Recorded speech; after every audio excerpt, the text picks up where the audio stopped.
Cubs take on the Milwaukee Brewers at Wrigley Field, and it's do or die. This is it. Got to win to stay alive. And then you got to win tomorrow, and you got to win one in Milwaukee. 3 games, and it seems like an enormous undertaking. And I didn't like the way the Cubs played the first 2 games. And what's going on with the starting pitching? We got a lot of questions to get into here today. Could this be the last game that the Cubs have Kyle Tucker? Do you guys want to re-sign him? Maybe we'll get into that too. But I will tell you this. Be pulling extra hard for the Cubs today, because if they win, we're giving away tickets right here, AveD Mick Nation, to Game 4. We got you covered on Game 4, so make sure that you hit that QR code, make a lot of noise, and be ready for the Cubs to win the game. Their odds of winning the series are very low, but they're favorites to win tonight, and you don't want to get swept. Just got to win the game in front of you. That's all you got to worry about. Like, subscribe, thumbs up. Let's get this thing started. You guys can even make fun of the Cardinals if you want to, because even being down 2 games to none's better than not making it. Let's go.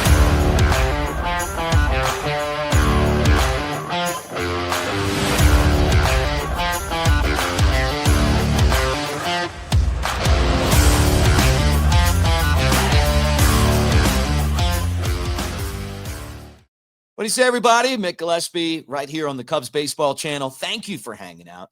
And let's get this thing started. I talk to you guys right now from the great city of Las Vegas. And I'm hoping that the odds are going to be defied by these Cubs as they play the Milwaukee Brewers. All right, let's first off talk about what's going on with this team.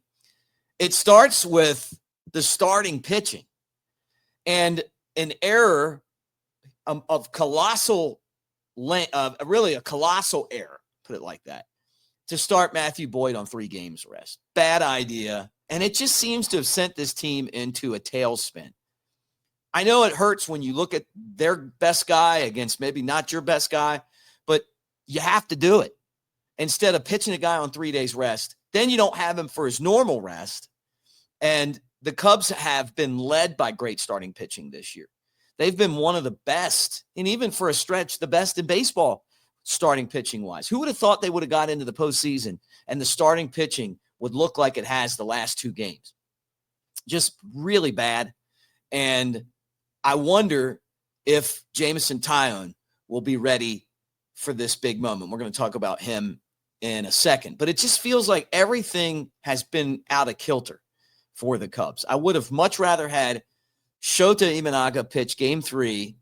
He's given up all these home runs. If the wind's blowing in at Wrigley, maybe you don't give any of those up, right? You get lucky.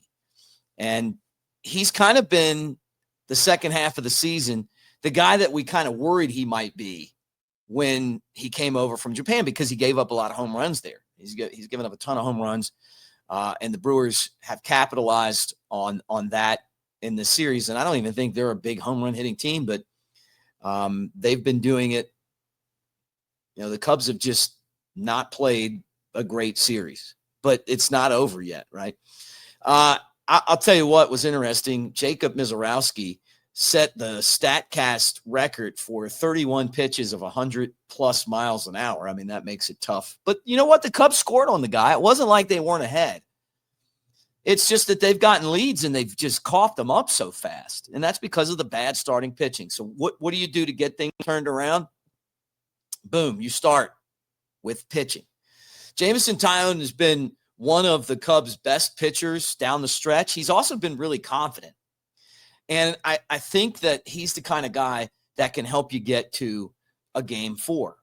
And what I was thinking is if you're that worried about you don't want to use your starters that aren't marquee starters in Game 1, why not just pitch the bullpen?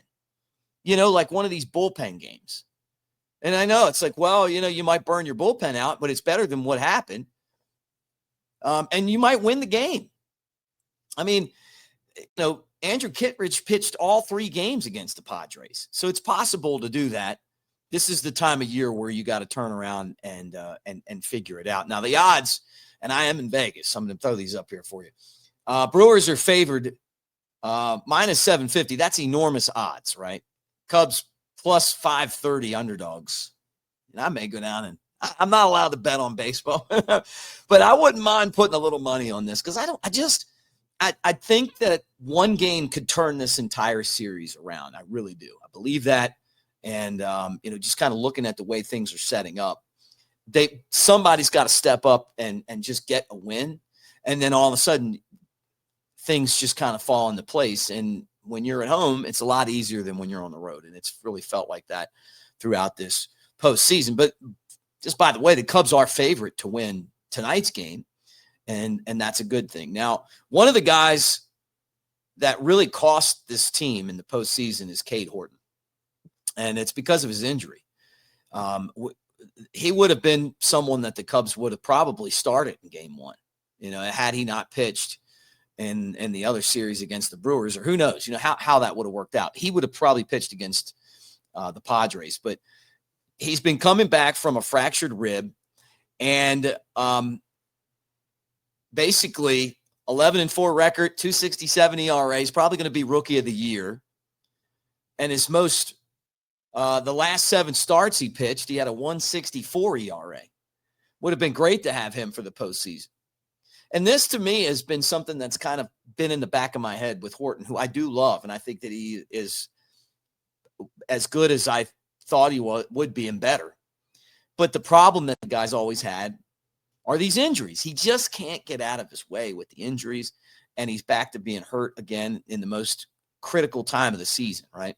That's the bad news. And this has kind of been for him his entire career, right? Going back to college, he just gets hurt a lot. And some pitchers are like that. You wonder if he's ever really going to be able to recover from that. But he talked to the media and basically said that, or Craig Counsell talked to the media that Horton feels good, that they're not pushing him really hard, but if it kind of feels like he was saying that if the Cubs got to the next round, that they might do it. They might let him go throw and see if he could help them in a postseason. And if you get, you come back from this, then, who knows? And when Horton talked about it, he said, I'm pain-free. He said, at the moment, I'm pain-free. And he said, just really not trying to still push it. But yeah, for right now, I'm feeling good. I don't even know what that means, right?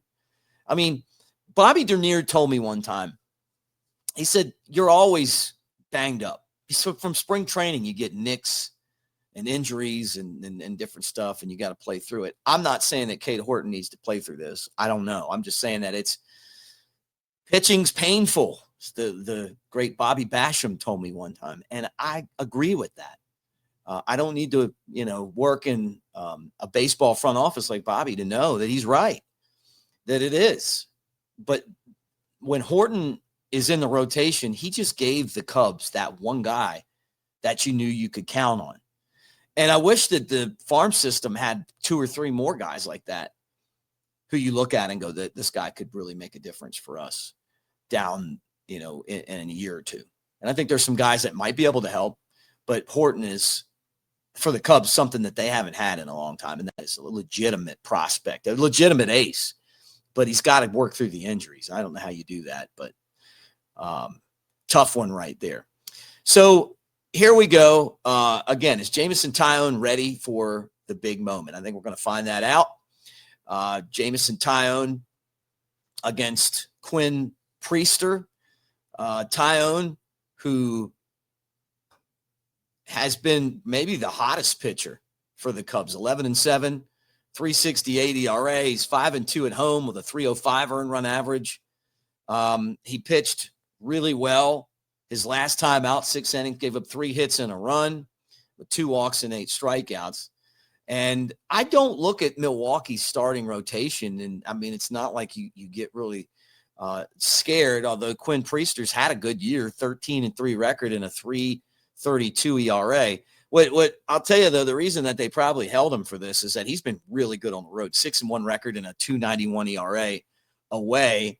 But, last time out didn't do well. 5 innings, 9 hits, 3 runs with a walk and 4 strikeouts. It's going to be a lot of pressure.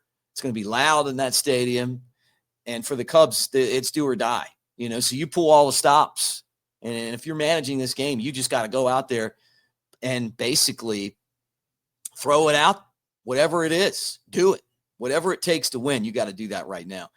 Guys, again, I want you to please like and subscribe. Thank you for being here on the channel.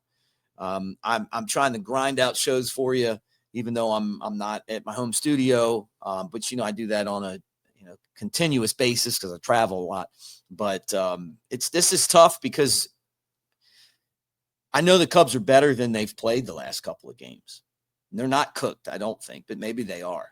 And they gave up so much to get Kyle Tucker. It's just a shame that he would have gotten hurt. And they're going to have some big games from Pete Crow Armstrong and Kyle Tucker. And honestly, Seiya Suzuki's been the guy that stepped up here. He got hot at the right time. They just need to pitch and do what they've done all year, rely on the defense.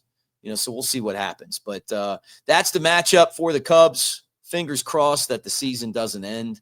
And if you guys want to go to Game 4, make sure that you do that right there. Hit that QR code, AveD, Mick Nation. You get to win cash. You get to win gear, and you even get to win tickets. So it's fun. You can pick and scores and stuff like that. And that's where we all can get connected at. But anyway, thank you guys for hanging, and go Cubs. Let's hope that today is a great day. I think it could.